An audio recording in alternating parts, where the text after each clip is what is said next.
లూకా సువార్త మొదటి అధ్యాయం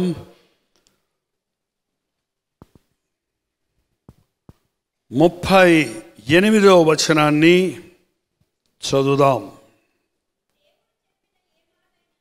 1వ అధ్యాయం 38వ వచనం. అందుకు మరియా, ఇదిగో ప్రభు దాసురాలను, నీ మాట చప్పున జరుగునుగాక అనేను. చాలండి. అందుకు మరియా, ఇదిగో ప్రభు దాసురాలను, నీ మాట చప్పున జరుగునుగాక అనేను. బైబిల్లో ఉన్న ఈ మరియా ఉత్తమురాలు, ధన్యురాలు, దీనురాలు, ప్రార్థనాపరురాలు, ప్రభువును ఘనపరచడానికి ఆశించే ఒక కన్యక. దేవుడు ఈ లోకంలోనికి మానవుడిగా రావాలనుకున్నప్పుడు, దేవుడే ఒక స్త్రీ గర్భములో ఉద్భవించాలనుకున్నప్పుడు, పరిశుద్ధుడైన దేవుడు, మహోన్నతుడైన దేవుడు విమోచకుడుగా ఈ లోకంలోనికి రావాలనుకున్నప్పుడు ఆయన ఒక గర్భం కొరకు వెతుకుతున్నాడు, ఒక వ్యక్తి కొరకు వెతుకుతూ ఉన్నాడు. ఆ రోజుల్లో కన్యక గర్భవతి అయి కుమారుని కనును అనే ప్రవచనాన్ని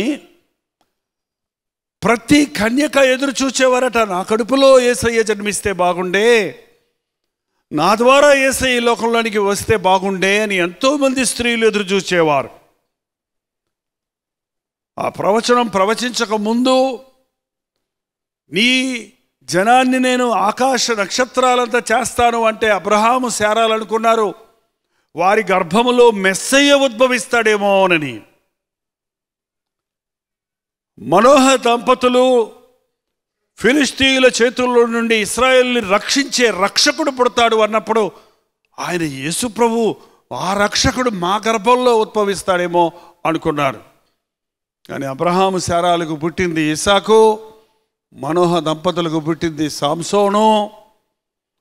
వృద్ధాప్యంలో ధర్మశాస్త్ర ప్రకారముగా జీవిస్తూ బిడ్డలు లేకుండా వృద్ధులైనటువంటి వారు ఎవరంటి వాళ్ళు? ఎలిజబెత్ జకరయ్యాలు. నీవు గర్భవతి అవుతావు అంటే వారు అనుకున్నారు మా గర్భంలో అనుకున్నారు. కానీ దేవుడు చెప్పాడు, నీ గర్భంలో పుట్టేవాడు యోహాన్ అనబడతాడు, మెస్సయ్య మార్గాన్ని సిద్ధపరిచేవాడిగా ఉంటాడు అని.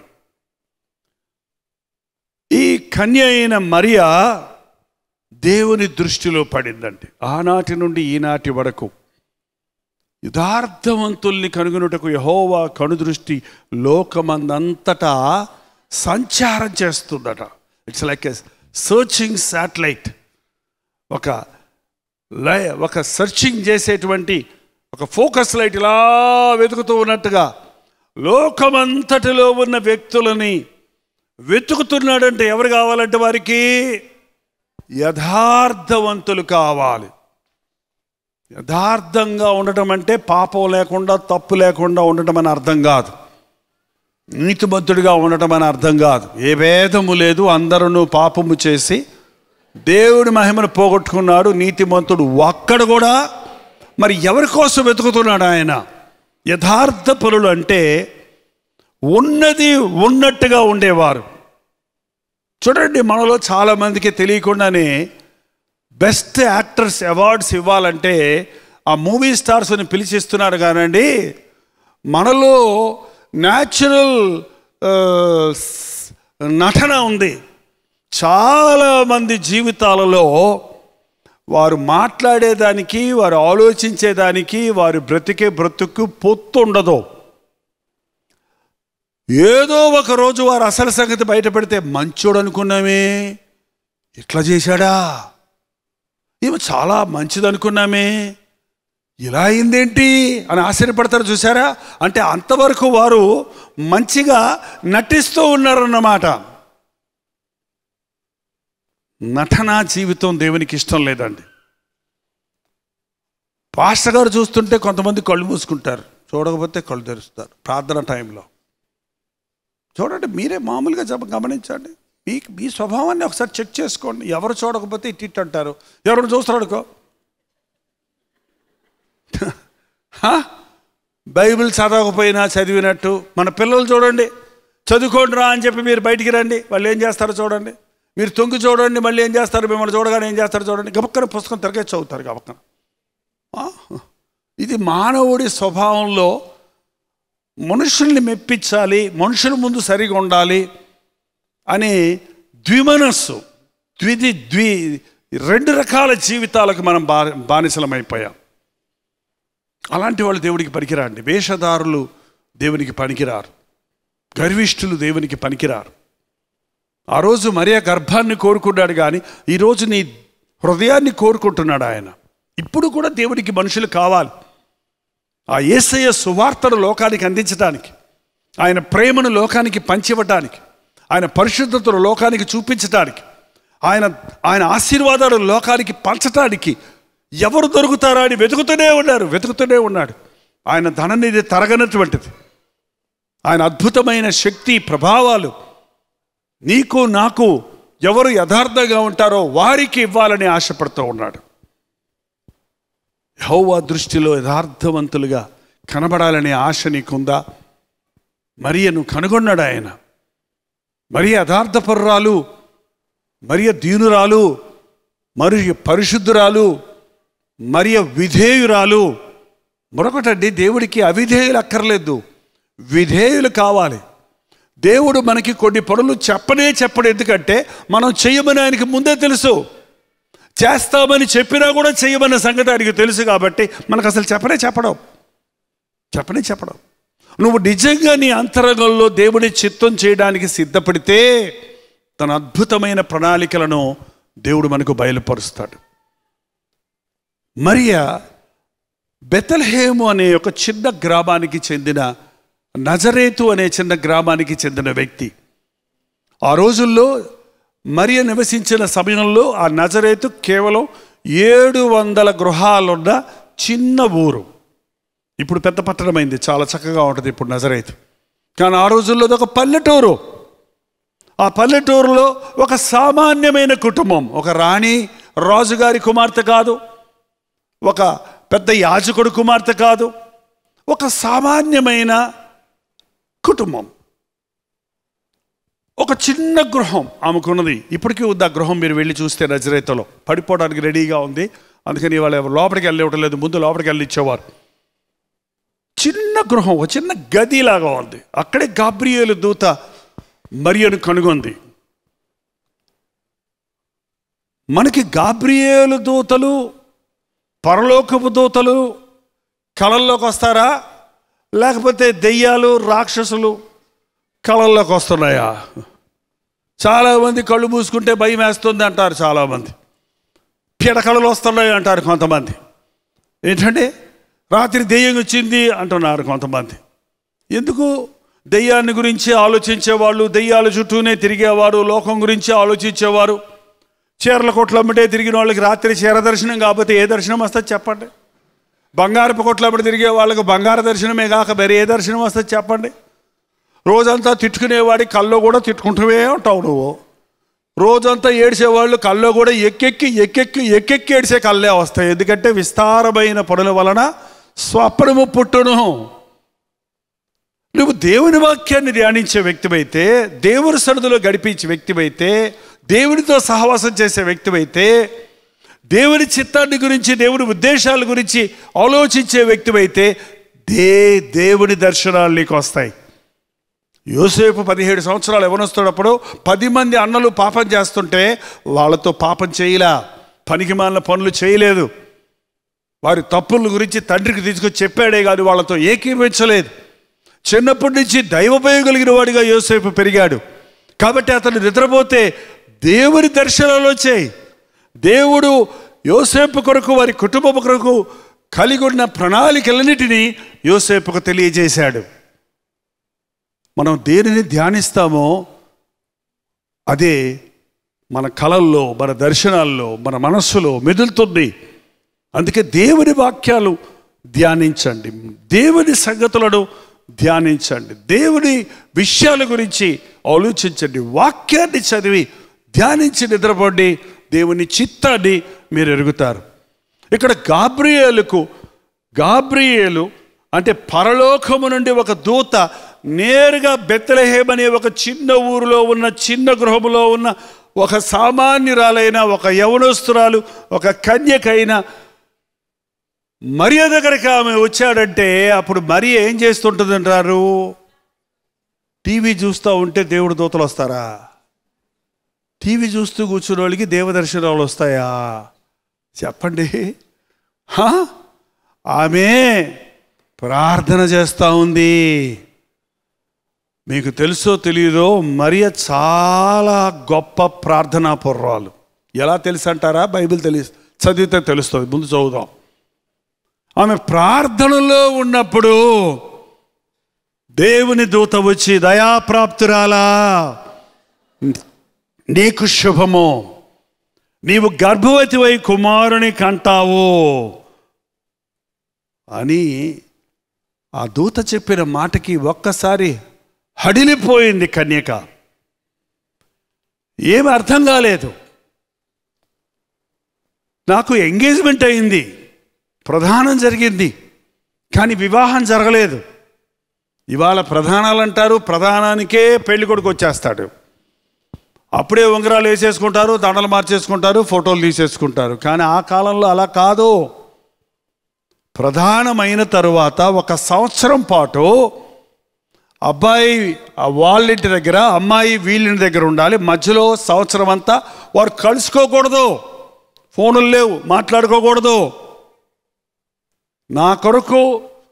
నా కొరకు నియమించబడిన స్త్రీ కొరకు నేను కనిపెట్టాలి అన్న ధ్యాసతో వరుడు, నేను ఒకరికి ప్రదానం చేయబడినాను అని అతని కొరకు కనిపెట్టుతూ ప్రార్థించుకొని సిద్ధపడే వ్యక్తిగా ఆ యువతి ఉండాలి. ఆ మధ్యకాలంలో ఏదన్నా తప్పు జరిగితే, వాళ్ళిద్దరూ మాట్లాడుకుంటే, వాళ్ళిద్దరూ కలిసి తిరిగితే, వాళ్ళిద్దరూ తప్పు చేసి గర్భవతి అయితే భయంకరమైన శిక్ష. ఊరు బయటకు తీసుకుని వెళ్ళి ఆ అమ్మాయిని ముఖం మీద ఉమ్మివేసి రాళ్లతో కొట్టి చంపేయాలి, అవమానపరచాలి. అది ఆ వ్యక్తితో జరిగినా, ప్రదానం చేయబడిన వ్యక్తితో జరిగినా, మరో వ్యక్తితో జరిగినా అది ఘోరాతి ఘోరమైన పాపంగా ఎంచబడింది. దయాప్రాప్తురాలు, నీకు శుభము, నీవు గర్భవతి అవుతావు అనగానే ఉలిక్కిపడిందామే. నేను పురుషుణ్ణి ఎరుగని దాననే, ఇది ఎలా సంభవిస్తుంది? నేను ఏ పురుషుణ్ణి ముట్టలేదు, ఏ పురుషుణ్ణి ఎరుగలేదు, నేను కన్యకను, నేను గర్భవతిని ఎలా అవుతాను? ఒకవేళ అలా నీ గర్భవతిని అయితే ఈ లోకం నన్నేం చేస్తుంది? నన్ను చేసుకోబోయే వ్యక్తి నాకేం చేస్తాడు? నా తల్లిదండ్రులు నన్నేం చేస్తారు? మా ఊరి వారు నాకేం చేస్తారని ఒక్కసారి ఆలోచించుకుంటే పనికి మాలిందన్న అని అందరూ ఉమ్ములేయటం, ఈడ్చుకొని వెళ్ళటం, కన్న తండ్రి ముఖం మీద ఉమ్మేసి చెడబుట్టావే నా కడుపున అనటం, చుట్టూ వాళ్ళందరూ రాళ్లతో కొట్టి చంపటం ఒక్కసారి ఊహించుకుంటే, సరే గర్భవతులు అయితే పర్వాలేదు అంటారా అండి? అంత సులభమా? అంత సులభమా? కొంచెంసేపు హెసిటేట్ చేసింది. ఇది ఎలా సాధ్యం అంటే దూత చెప్పాడు, చూడండి 35, పరిశుద్ధాత్మ నీ మీదకి వచ్చును, సర్వోన్నతుని శక్తి నిన్ను కమ్ముకొనును గనుక పుట్టబోవు శిశువు పరిశుద్ధుడై దేవుని కుమారుడు అనబడతాడు. ఆమె బైబిల్ చదివే వ్యక్తి, ధర్మశాస్త్రం ఎరిగిన వ్యక్తి కాబట్టి దీనికి ఎక్స్ప్లెనేషన్ ఇవ్వాలక్కర్లేదు. ఆమె బైబిల్ చదువుతుంది, మెస్సయ్య వస్తాడు, ఇశ్రాయేలుని రక్షిస్తాడు, కన్యక గర్భవతివై కుమారుని కంటుంది, అతనికి ఇమ్మానుయేలు అని పేరు పెడతారు. ఇవన్నీ ఆమె ధర్మశాస్త్రాన్ని, దేవుని వాక్యాన్ని ఎరిగిన బిడ్డ కాబట్టి అదేలాగా ఇదేలాగా అదేంటి, సర్వోన్నతుని శక్తి అంటే ఏంటి, పరిశుద్ధాత్ముడు అంటే ఏంటి అని ఎదురు ప్రశ్నలు వేయలేదు. ఎందుకంటే తనకు తెలుసు ఎలాగూ దేవుడు తన అద్భుత కార్యాలు జరిగించాడో, ఆమె వాక్యాన్ని పఠించి ధ్యానించేది. చూడండి, మనం దేవుని వాక్యాన్ని చదివి ధ్యానించే వారిమైతే మనకు అనేక సంగతులు అవగాహన అవుతాయి, అర్థమవుతాయి. మనుషులకు అర్థం కాని విషయాలు అర్థమవుతాయి. దేవుని మనస్సు అర్థమవుతుంది, దేవుని ప్రణాళిక అర్థమవుతుంది. దేవునికి కావలసిన వారు ఎవరు పడితే వాళ్ళని తీసుకొని వాడుకునేవాడు కాదు ఆయన. మరియ ప్రార్థనా పర్రాలు, మరియ వాక్యాన్ని పఠించి దేవుని యందు విశ్వాసముచ్చిన వ్యక్తి. కాబట్టి దూత చెప్పినప్పుడు ఒక్క మాట ఎదురు అడిగింది, కానీ ఇది ఎలా సాధ్యమని, ఇది సర్వోన్నతుని దేవుని మహిమ నిన్ను కమ్ముకుంటుంది, పుట్టబోయేవాడు నీ కుమారుడు కాదు, దేవుని కుమారుడు, లోక రక్షకుడు అన్నప్పుడు ఏంటండి 38వ వచనం ఇప్పుడు చదివాం. మరియా, ఇదిగో ప్రభువు దాసురాలను, నీ మాట చొప్పున నాకు ఇంకేదురు ప్రశ్న లేదండి. ఇదిగో ప్రభువు దాసురాలను, నీ మాట చొప్పున నాకు జరుగునుగాక. ఏ వ్యక్తి అయితే తన్ను తాను ప్రభువుకి ఇలా అప్పగించుకుంటాడో వారి పట్ల దేవుని మాటలు, దేవుని ఆలోచనలు, దేవుని కార్యాలన్నీ నెరవేరుతాయి. మనలో చాలామంది మన ఇష్టాన్ని చేసుకుంటున్నాం, కానీ దేవుని చిత్తాన్ని చేయటం లేదండి. అందుకే అభివృద్ధి లేదు, అందుకే ఆశీర్వాదం లేదు, అందుకే ప్రతిఫలం లేదు, అందుకే మన జీవితాల్లో సంతోషం లేదు, సంతృప్తి లేదు, ఏమీ సాధించలేని వారిగానే మిగిలిపోతూ ఉన్నాం. ఈ నూతన సంవత్సరంలో ప్రవేశించక ముందు ప్రతి ఒక్కరూ దయచేసి ఇక్కడ ఉపవాసం ఉండేది, మీ చర్చెస్లో ఉపవాసం ఉండే విషయాలు పక్కన పెట్టి మీ అంతటా మీరు మీ గదిలోనికి వెళ్ళి తలుపు వేసుకొని ఒక రోజంతా కుదిరితే ఉపవాసం ఉండి, ప్రభువా నీ దాసుడను, నీ దాసురాలను నీ చిత్తము చొప్పున నా బ్రతుకులో జరగనిమ్ము. ఇన్ని సంవత్సరాల్లో నా ఇష్టం చేసుకున్నాను, నా ముందున్న కొత్త సంవత్సరం నీ చిత్తాన్ని నెరవేర్చే సంవత్సరంగా నా బ్రతుకులు వచ్చాయి అని అప్పగించుకొని చూడండి, ఎన్ని అద్భుతాలు మీ జీవితాల్లో జరుగుతాయో మీరు సాక్ష్యం ఇస్తారు. ఇదిగో ప్రభువు దాసురాలను, నీ మాట చొప్పున నాకు జరుగునుగాక. నువ్వేం చెప్తే చేస్తా, చావలేస్తే చేస్తా. యోసేపు చేర్చుకుంటే చేర్చుకుంటాడు, చేర్చుకోపోయినా వదిలేని నా బతుకంతే ఇంక ఏ పని చేయకర్లా, రక్షకుడు లోకానికి అందించి నేను చచ్చినా పర్వాలేదు ఇక అన్నంత తెగింపుతో ఆమె ప్రభువుకి సమర్పించుకుంది. ఈ రోజున అటువంటి సమర్పణ కలిగిన వారిగా మనల్ని మనం సిద్ధపరచుకోవాలి. అలాంటి సమర్పణకు మూల కారణం ఆమె పరిశుద్ధురాలు. దానికి కారణం ఆమె దేవుడి వాక్యాన్ని పఠించేది, దేవుడు పరిశుద్ధుడు అన్న సంగతి గ్రహించింది. ఆమె ప్రార్థనాపరురాలు. ఆమె తన సొంత శక్తి మీద కాకుండా దేవుని శక్తి మీద ఆధారపడి ప్రార్థించే వ్యక్తిగా ఉంది. కాబట్టి దేవుడు కోరుకున్న ఆ చిన్న గ్రామంలో ఉన్న, ఆ బెత్లెహేములో ఉన్న మరియను కోరుకొని లోక రక్షకుడిని ఆమె గర్భంలో నుండి బయటికి రప్పించాడు. 3 నెలలు అక్కడ ఉంది. ఆ తర్వాత వెళ్ళిపోయింది. వెళ్ళినప్పుడు ఎంతమంది నిందలేశారో బైబిల్లో లేదు. అక్కడ ఏంటండి, 3వ నెల, 5వ నెల, 6వ నెల వచ్చేటప్పటికి నీ గర్భాన్ని దాయలేవు. అక్కడ ఎత్తుగా కనపడుతుంది. ఆ సంగతి ఎరిగిన వాళ్ళు ఎన్ని నిందలేశారో, ఎన్ని ఆటంకాలు పెట్టారో, ఎన్ని విధాలుగా బాధ పెట్టారో, కానీ ఆమెకు వెనుక చూపలేదు. నా యేసు కొరకు నేను ఏ నిందనైనా భరిస్తా, ఏ అవమాననైనా సహిస్తా, ఎంత భారమైనా సహిస్తారని ఒక తీర్మానం చేసుకుంది. యోసేపుతోటి వెళ్ళి చెప్పుకుందాం, ఆయన ఎలాగ ఒప్పించుకుందాం, రహస్యంగా పోయి ఆయన్ని కలుద్దాం అనే ప్రయత్నాలు ఏమన్నా చేసిందంటారా? లేదు. నా బతుకు దేవుడు చూసుకుంటాడు. నా కాబోయే భర్త మనసు మార్చగలిగిన వాడు ఎవడంటే దేవుడే. యోసేపు కూడా నీతిమంతుడండి. ఎవరండి ఆయన? నీతిమంతుడంటే ఎవరంట? నీతిమంతుడంటే అర్థం ఏంటి?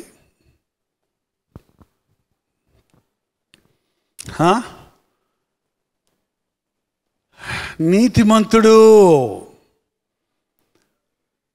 మన నీతి అంతా దేవుని ముందు మురికి గొడ్డల్లాగా ఉంది. మన స్వనీతి పనికిరాదు. దేవుని యందు విశ్వాసముంచి అబ్రహాము నీతిమంతుడిగా తీర్చబడ్డాడు.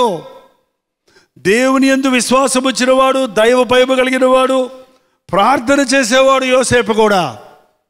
యోసేపు నిజంగా యేసుక్రీస్తుకు తండ్రి కాదు, కానీ తండ్రి కంటే ఎక్కువగా గార్డియన్గా పరామర్శించి, నడిపించి, సహకరించిన వాడు.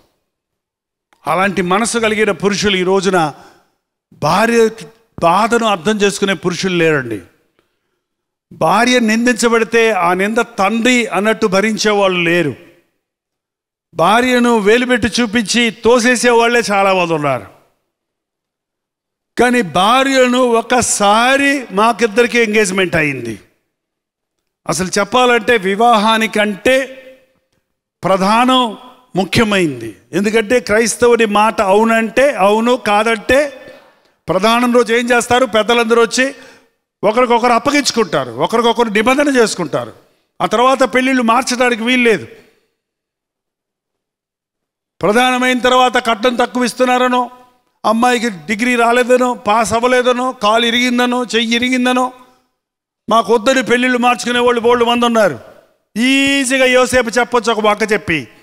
కానీ నీతిమంతుడు ఆయన ఆమెను అవమానపరచడానికి ఇష్టపడలేదంట. ఆమె చేసిన దాన్ని బయటకు పెట్టాలి ఆయన.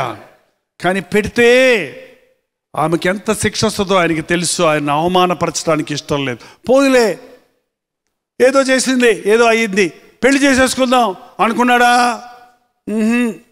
అట్లా చేసుకుంటాం. ఎందువలన అయిందో ఆమె తెలియకుండా, నేను ఆమెను ముట్టలేదు, దీనికి కారణం తెలుసుకోకుండా నేను ఎట్లా చేర్చుకుంటాను? ప్రేమేమో పోనీలే అని వదిలేస్తుందండి. నీతేమో ఖచ్చితంగా ఉంటుంది. ప్రేమ నీతి కలిగి ఉండడం చాలా కష్టం. మన దేవుడు మనల్ని ప్రేమిస్తున్నాడు. అదే సమయంలో ఆయన నీతిమంతుడు, పరిశుద్ధుడైన దేవుడు. మన పాపాన్ని ఒప్పుకోలేడు. అందుకనే యేసు ప్రభు మన కొరకు, మన పాపముల కొరకు తానే ప్రాణం ఇవ్వడానికి ఈ లోకంలోనికి వచ్చాడు. రాత్రంతా అలా ఆలోచించుకుంటున్నాడట, ప్రార్థించుకుంటున్నాడట. వదలాలా వద్దా? వదిలేద్దామంటే అవమానమైంది, వదలకుండా చేసుకుందామంటే నేను అపవిత్రుడైపోతా, నా కుటుంబం అపవిత్రం అయిపోద్ది. ఏం చేయాలి ఆలోచిస్తుంటే స్వప్నం మంది ఎవరు కనబడ్డారు? అదే గాబ్రియేలు దూత. మరియును చేర్చుకున్నట్టుకు నీవు భయపడొద్దు. మత్తయి సువార్త 2వ అధ్యాయం, మత్తయి సువార్త 1వ అధ్యాయం. నీ భార్య అయిన మరియను చేర్చుకున్నట్టుకు భయపడకో, ఆమె గర్భము ధరించినది పరిశుద్ధాత్మ వల్ల కలిగినది. ఆమెకు కుమారుని కనును, తన ప్రజలను వారి పాపముల నుండి ఆయనే రక్షించును గనుక ఆయనకి యేసు అని పేరు పెట్టుదువు అని చెబితే, ఆయన కూడా ధర్మశాస్త్రం ఎరిగినవాడు, ఆయన కూడా ప్రార్థన చేసేవాడు. ప్రార్థన చేసే వాళ్ళకే దేవుని సంగతులు అర్థమవుతాయండి. వాక్యం ఎరిగిన వాళ్ళకే దేవుని యొక్క గొప్ప కార్యాల గురించి వివరించినప్పుడు కంటికి కనబడని, చెవికి వినబడని, హృదయమునకు గోచరం కాని విషయాలు లోకానికి విరుద్ధంగా ఉంటాయి. కానీ ప్రభువుని ఎరిగిన వారికి వాటి విలువ తెలుసుకుంటుంది. ఈజీగా ఆర్గ్యుమెంట్ లేకుండా ఒప్పుకున్నాడు యోసేపు. అదేంటి పరిశుద్ధాత్ముడు ఏంటి? అదేంటి ఎక్కడ జరిగిందా? ఎవరికైనా జరిగిందా? అలాగా చరిత్రలో ఎక్కడ జరిగిందా? యోధా చరిత్రలో ఎక్కడ ఉందా? ప్రపంచంలో ఎక్కడైనా జరిగిందా? ఎక్కడ జరిగిందా అండి? కన్య గర్భవతి అయినది ఎక్కడైనా జరిగిందా ప్రపంచంలో? పెళ్లి కాకుండా పిల్లలు కన్నోళ్ళు బోల్డ్ మంది ఉంటారు, చాలా స్టోరీలు ఉంటాయి. పెళ్లి కాకుండా పిల్లలు కంటం కాదు ఇక్కడ. పురుషుని ఎరుగని, పురుషుని ముట్టని, పురుష బీజం లేని, పురుషునితో అవసరం లేని వ్యక్తి గర్భవతి అవ్వటం అనేది ఒక్క మరియ విషయంలో మాత్రమే జరిగింది. ప్రభు అయిన యేసుక్రీస్తు మాత్రమే స్త్రీ పురుష సంపర్కం అవసరం లేకుండా, పాప బీజం లేకుండా ఈ లోకంలోనికి వచ్చిన వాడు. దేవుడు నిన్ను నమ్మి రక్షణ ఇచ్చాడు నీకు. ఈ రక్షణ ఎప్పటి వరకు కాపాడుకోవాలి? మరణము వరకు నమ్మకముగా ఉండు. కష్టం వచ్చిందని ఆగిపోవద్దు. కష్టాలు వచ్చాయి, మార్గంలో శ్రమలు వచ్చాయి, నిందలు వచ్చాయి, పోరాటాలు ఉన్నాయి. కానీ క్రీస్తును విడిచిపెట్టలేదు, క్రీస్తు పట్ల వారి బాధ్యత నెరవేరే వరకు మరియ యోసేపులు ఇద్దరు కూడా పోరాడాడు. ఈ రోజున బాలుడైన యేసుక్రీస్తుని కాదు మనం పూజించాల్సింది, ఆయన బాలుడు కాదు. ఆయన బాలుడిగా ఈ లోకంలోనికి వచ్చాడు, పెరిగాడు, పెద్దవాడయ్యాడు, సిలువలో ప్రాణమిచ్చాడు, పాతిపెట్టబడ్డాడు, మృత్యుంజయుడి తిరిగి లేచాడు, పరలోకానికి ఆరోహణమయ్యాడు, త్వరలో రారాజుగా రాబోతూ ఉన్నాడు. ఆయన ఒక శిశువుగా వచ్చాడు ముందు, కానీ ఇప్పుడు రాజుగా రాబోతున్నాడు. ఆయన సాధువుగా వచ్చాడప్పుడు, ఇప్పుడు ఆయన సింహంగా రాబోతున్నాడు. ఆయన ఇప్పుడు రక్షకుడిగా వచ్చాడు, ఇప్పుడు ఆయన న్యాయాధిపతిగా రాబోతున్నాడు. అప్పటికంటే ఇప్పుడు మరి ఎక్కువ మనం యేసయ్య సువార్తను లోకానికి ప్రకటించవలసి ఉంది. ఇందులో నీకు ఒక భాగం ఉంది. నిన్ను దేవుడు కోరుకున్నాడు, నీవు దేవునికి కావాలి. ఈ రోజున నీవు దేవునికి సమర్పించుకొని ఈ నూతన సంవత్సరంలో, ప్రభా ఆనాడు మరియ గర్భాన్ని కోరుకున్నట్టు నా హృదయాన్ని కోరుకుంటున్నావు కదా, నా హృదయంలోనికి రా, నీ కార్యాలు నా ద్వారా నీ నామానికి మహిమొచ్చేటట్టు జరిగించుకో, నన్ను కూడా నీ కొరకు వాడుకో అని దేవునితో ఒక నిబంధన చేసుకుందాం. లేచి నిలబడండి, ప్రార్థన చేద్దాం. కొద్ది క్షణాల్లో అయిపోతుంది. ఎవరు అటు ఇటు తిరగొద్దు, ఎవరు వెళ్ళిపోవద్దు, ఎవరు ముందుకు రావద్దు. ఇది చాలా ప్రాముఖ్యమైన సమయము. యెహోవా కనుదృష్టి లోకమందంతటా సంచారం చేస్తుంది. ఈ లోకానికి ప్రకటించడానికి ఈరోజు దేవునికి కావాల్సింది నమ్మకస్తులు కావాలి, ప్రార్థనా పరులు కావాలి, పరిశుద్ధులు కావాలి. నా బ్రతుకంతా వేస్ట్ అయిపోతుందయ్యా, అనవసరమైన దర్శనాలు వస్తున్నాయి, అనవసరమైన ఇబ్బందుల్లో పడుతున్నాను, ఎప్పుడు దుఃఖము విచారమే, ఎప్పుడు పోరాటాలు సమస్యలే, ఎప్పుడు కొరత లోటే. నా బ్రతుకులో నీ చిత్తం జరగడానికి సహాయం చేయి.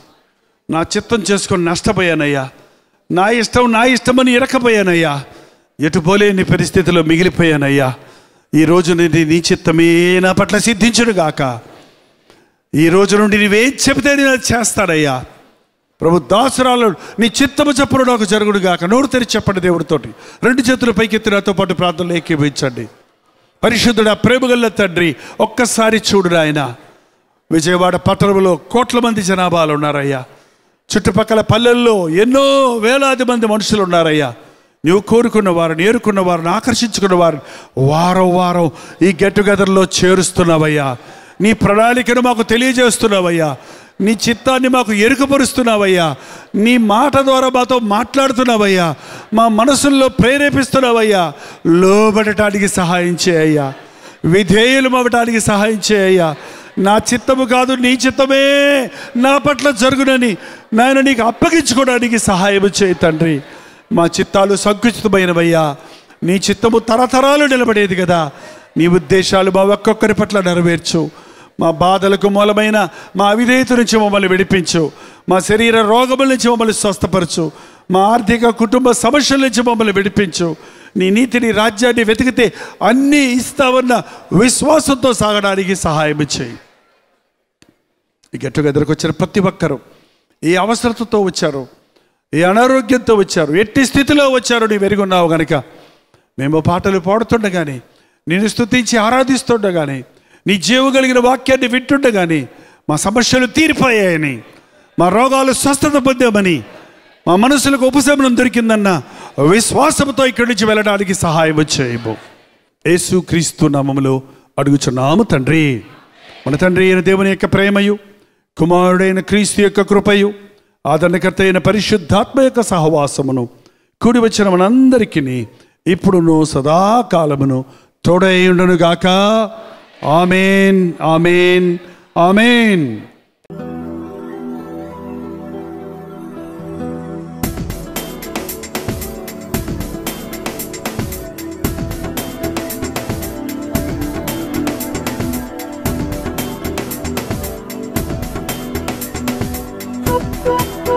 Thank you.